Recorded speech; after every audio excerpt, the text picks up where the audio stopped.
the National Police Commissioner, as you heard, the Lieutenant General Sehlahle Fannie Masemola.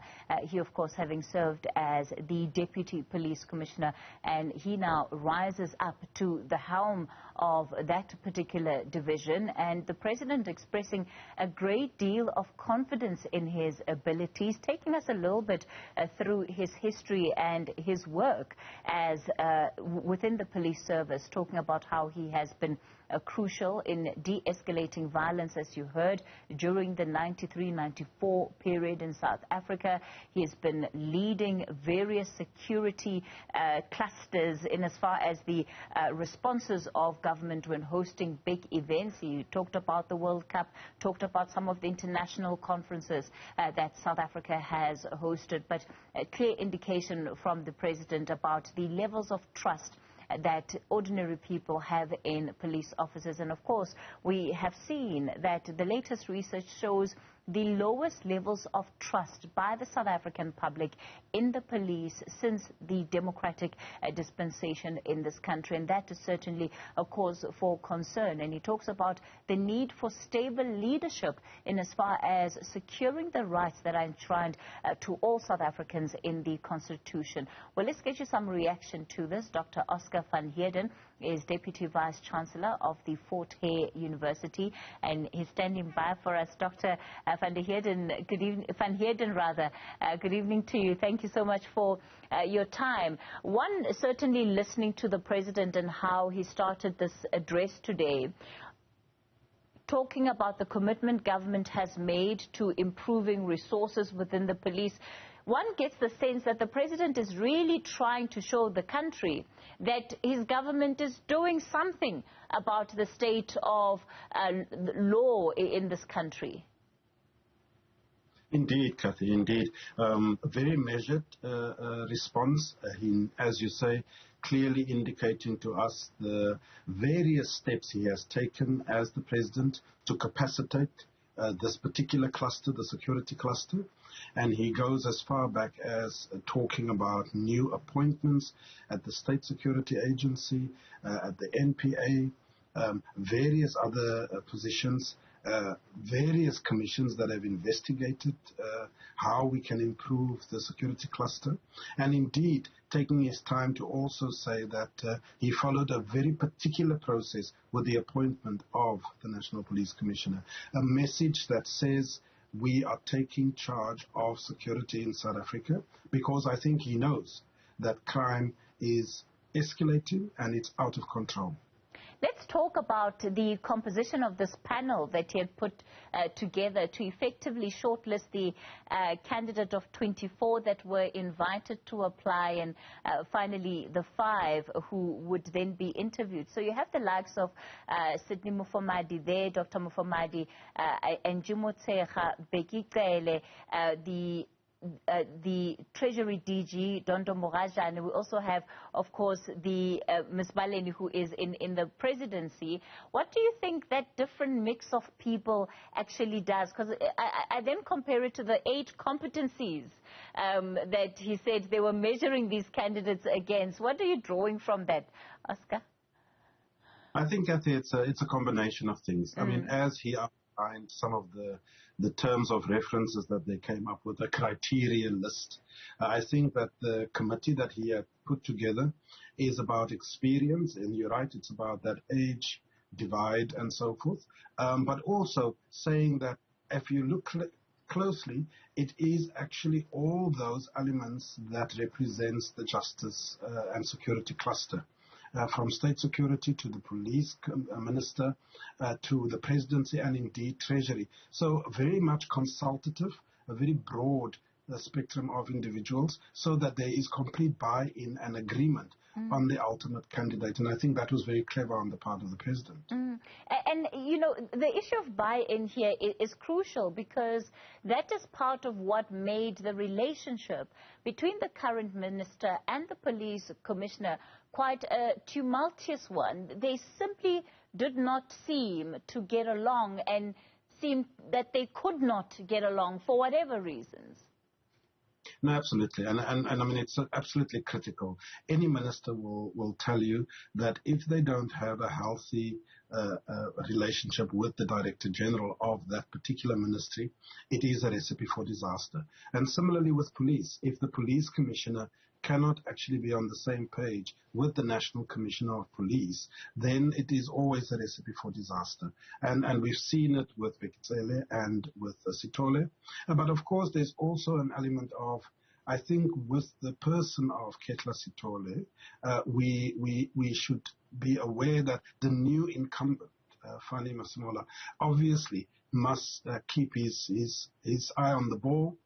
There's no room for politics within the South African police services, which is what Sithole got involved in with the grabber and various cases against him. And of course, when we have situations that threaten the security and the safety of private businesses and citizens, such as the likes of the July riots, we hope that the new commissioner will act swiftly and with competence to actually contain such situations for the benefit of everyone.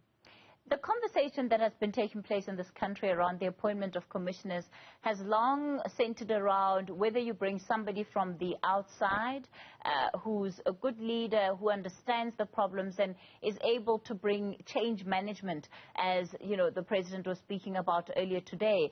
But then there's also been, you know, the other side of the debate where there is a view that you need somebody who's been within the police service, who's served and understands how the system works. What do you think that this appointment in particular, for somebody who's been in the force for as long as General Masemola has, is going to do to encourage the police officers who are incredibly demoralized right now to actually get back into work?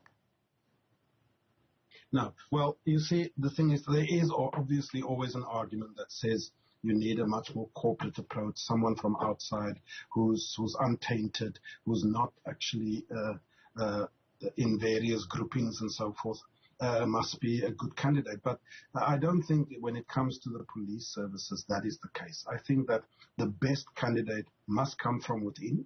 It's someone who must understand not only the organization but the culture of the South African police services. I think Fannie Masemola is the person, the right person, because he's been in the organization for a long time. He knows exactly what it is that needs to be happening, what needs to be done to try and have a culture change within the police services and indeed lift the spirit of all our men and women in blue. The difficulty that both Mr. Masemola and the Ramaphosa administration are going to face here, going back to that issue of resources, is that this appointment takes place in a week where we have seen the union representing police officers, Pop Crew, pull out of the Public Service Summit simply because they feel that they are not going to be part of processes that window dress issues and then make it look like there's a good relationship currently between them as public service workers and government after the reneging on that collective bargaining process. That's going to be a big issue going forward, because even Pop Crew pulling out of that summit is a very, very strong message to government and I think to us as a country about where things are. Indeed, it is a big statement, but we have to see it as part of a bigger challenge with regards to the public sector wage bill. It is ballooning. It is quite big. Understandably, unions, organized labor will always argue for their members. We are in very tight fiscal conditions in the economy. We've seen now the recent break that the Minister of Finance has given with regards to petrol and fuel levy, which is of course welcomed. But these are indications of how tight the situation is. And I think that Pop Crew, in as much as they must argue on behalf of their members, will soon have to return to the table to actually talk about how best we can resolve the issue of salaries going forward. Dr. Van Heerden, when we talk about the issue of the public service wage bill being high, there is this point again to be made around who are the highest earners. So who are the biggest contributors to this bill. It's certainly not the rank and file officers who we only have, I think, around 177,000 of currently in this country, some of which are stationed inside police stations. And yet, we expect to see a reduction in the levels of crime. So the point I'm making here is that in order to address some of the very practical challenges that South Africans face, we need more police officers in the streets, not less. Absolutely. I think it's a very delicate balance that must be maintained in terms of the highest earner in the police service to the lowest denominator in terms of a police officer.